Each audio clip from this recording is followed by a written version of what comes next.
Hey guys, before we crack on with this video, I just wanted to let you guys know that I don't have the current Chamber of the Wraith intro and outro. I have the one that I used like 3 years ago though, so you're going to be seeing an old flashback, so don't forget to be awesome, folks.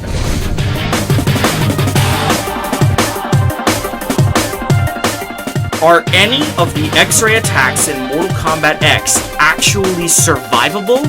Or will all of them send you straight to the morgue? A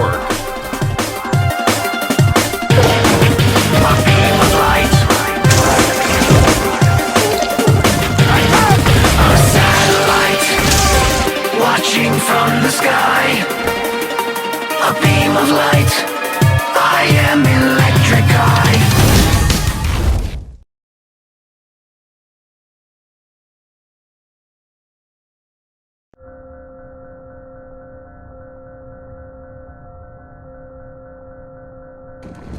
Good evening, ladies and gentlemen, and welcome to the Chamber of the Wraith. My name is Brian, and today we're talking about the theory that is in the title card of this video, of most of the videos that have this, except for this one, ironically.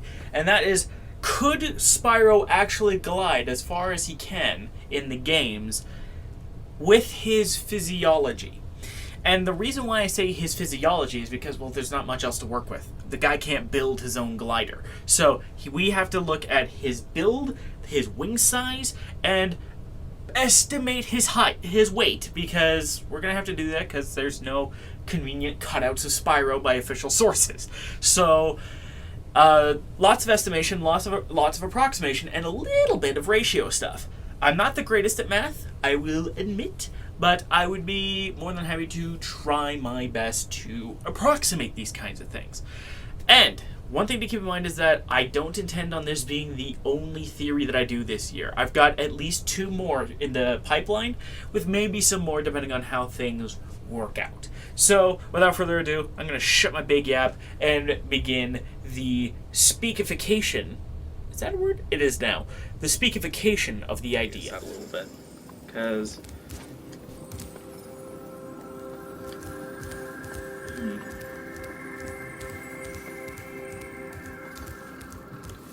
trying to figure out Spyro's height. This is not easy to do because, well, Spyro's a dragon, and we don't have any canonical numbers. If we had somewhere, like in an Insomniac instruction manual from '98, that Spyro and Spyro the Dragon was 3 feet tall at the horns, that would be marvelous.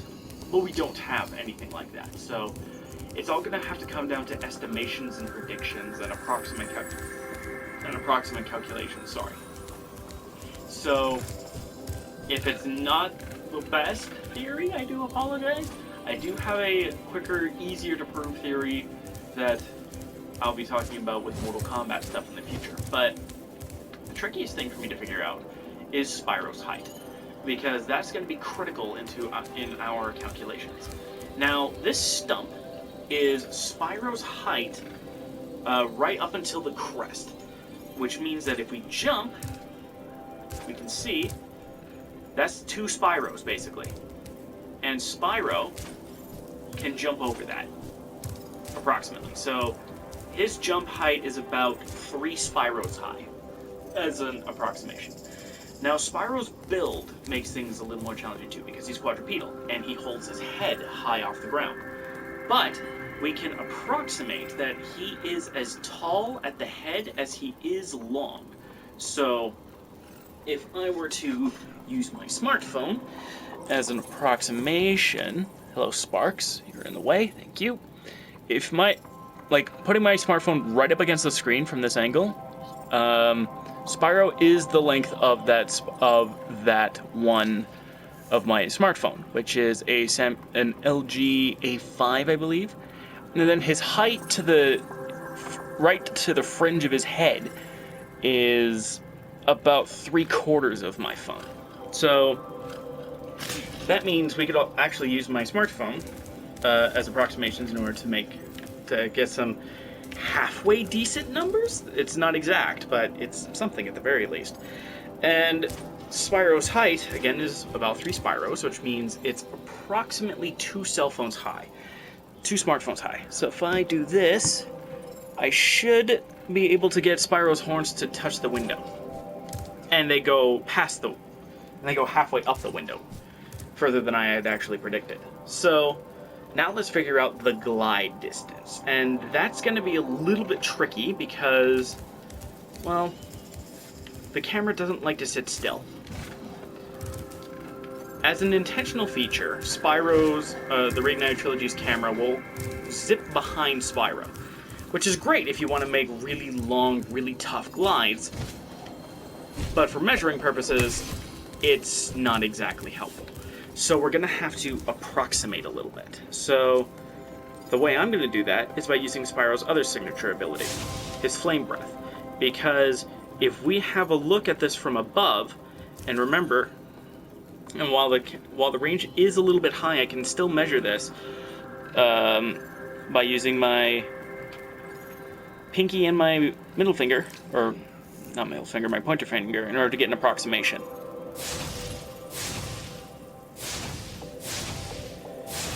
Okay, 1, 2, okay, it's about 3 Spyros to get to the edge of that fire. 3 or 4.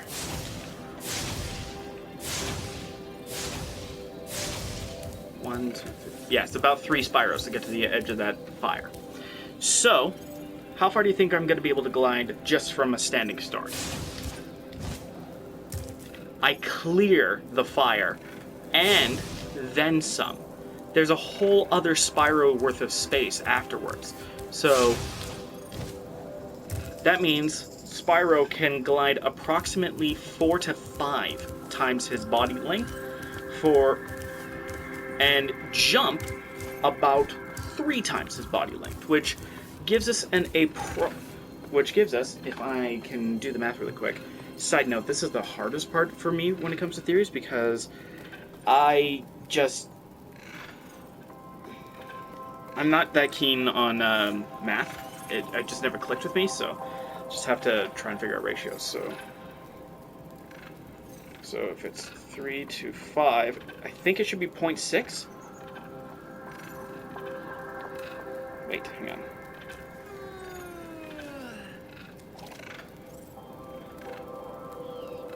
Should be 0.6. Because he's jumping 3 times higher but gliding 5 times further. Actually, wait, no. That would make it 1.6 because he is gliding further than he's jumping. If he was gliding 60% of that distance, then I think it would be 0.6.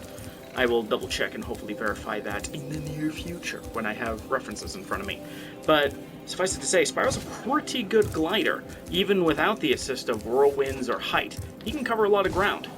But should he be able to biomechanically? Are his wings big enough? Is he built lightly enough? What kind of internals would he have to be light enough to get that kind of gliding, where he's from a standing start, gliding 5 times his body length from a jump that makes him jump 3 times higher than his body length. You know what I mean? Over to the math to find out.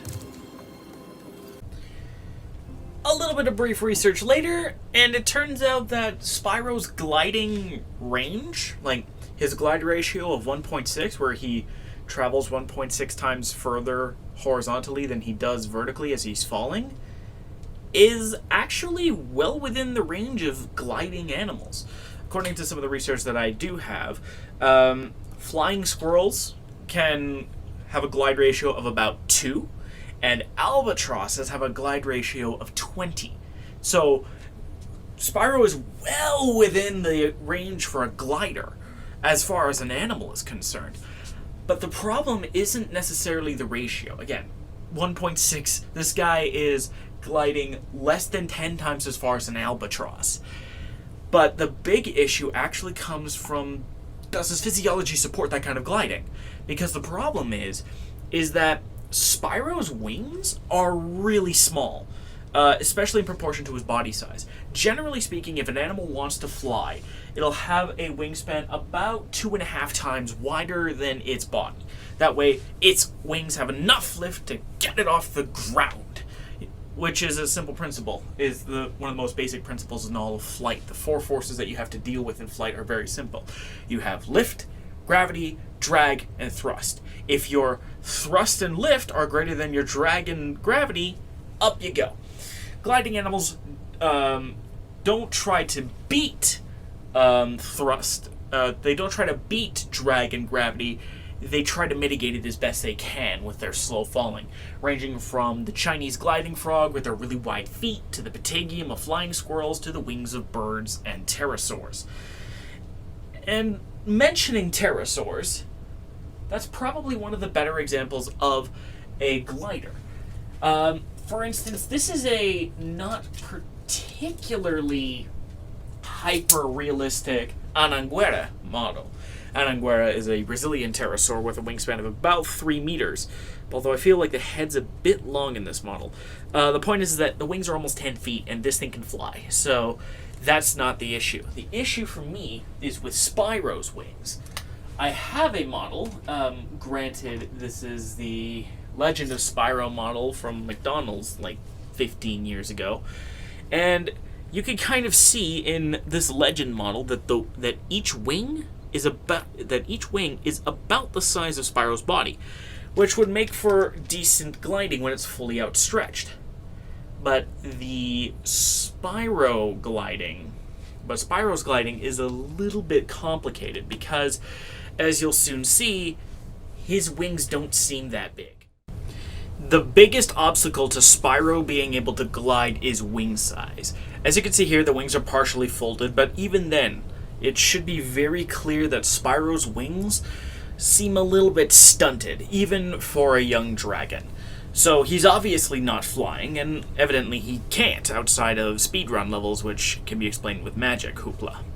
But note that even when fully unfurled and in a glide, Spyro's wings barely make the full length of his body combined, which is bad because, as was noted earlier, you need much bigger wings to be able to fly, and you still need pretty big wings to glide.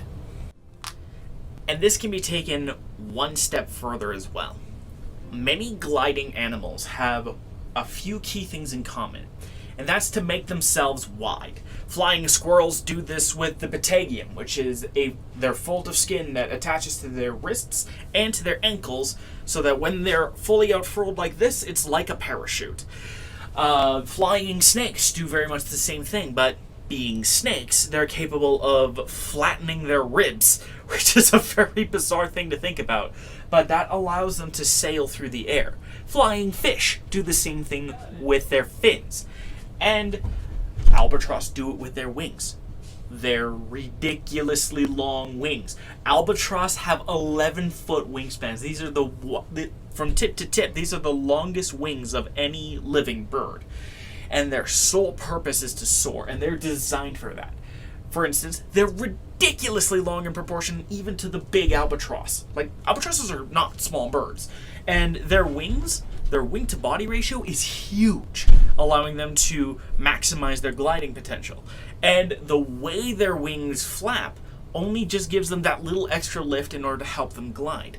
Wide wings also help this as well, because the trick with an albatross and many seabirds is that their wings are kind of pointed, which makes gliding a little bit tricky, but aids in maneuverability, which is huge for birds, especially like terns, that need to dip and dive in order to get away. The albatross can use this too because it's so big that it can still soar and still have great maneuverability to stay in wind thermals, which, like the whirlwinds in the Spyro games, allow albatross to climb up and then begin a long glide. This is a very common thing in a lot of birds that spend much of their time in the air not wasting energy by flying, but rather by gliding. Vultures, eagles. These carnivorous birds do very much the same thing. Ride a thermal as high as it'll take you, sometimes up to 30,000 feet, and just go. And glide smoothly down to the ground, falling pretty slow because of their really high glide ratios. This allows them to keep an eye out for food with barely a flap of their wings, so that they don't waste any energy because they're basically just falling. Falling with style, but falling regardless. And Spyro's wings can't constitute gliding flight with their shape. They are too small and they're not wide enough. you would have better luck getting this guy to glide if he was like a flying squirrel dragon, like Varen. But that does lead me to another problem with Spyro being able to glide. That's his build. Simply put, Spyro is not built with aerodynamics in mind. His head is huge and round. It basically just acts as a giant stoppage point for air, which means that he's going to suffer from a lot of drag. His body, while at least partially built for aerial shenanigans, with powerful legs to jump into the air and a barrel-shaped chest that could be attachment points for big wing muscles to allow him to potentially fly, if his wings were big enough, he, generally speaking, just doesn't have the aerodynamics for it, which can be partially mitigated by him pulling his legs up into his body, as you can see, and keeping his tail straight and all of that. The main things that are holding him back from gliding, though, are wing size and head shape. His head's just too big and round. It needs to be narrower and kind of almost crocodilian in shape in order to cut through the air. And Spyro's wings, of course, need to be much bigger and much more powerfully built in order to be stiff enough to allow him to glide and catch enough air to keep him airborne. And this also completely bypasses the talk of hollow bones, which would be the biggest thing for any vertebrate to be able to fly. Since insects don't have bones, they don't have to worry about that at all. They just have to have powerful enough wing muscles and off they go. And sometimes they get cheat by having 4 wings, and that's just not fair. But for any vertebrate that wants to fly, the key thing is having hollow bones to shave down on your weight considerably.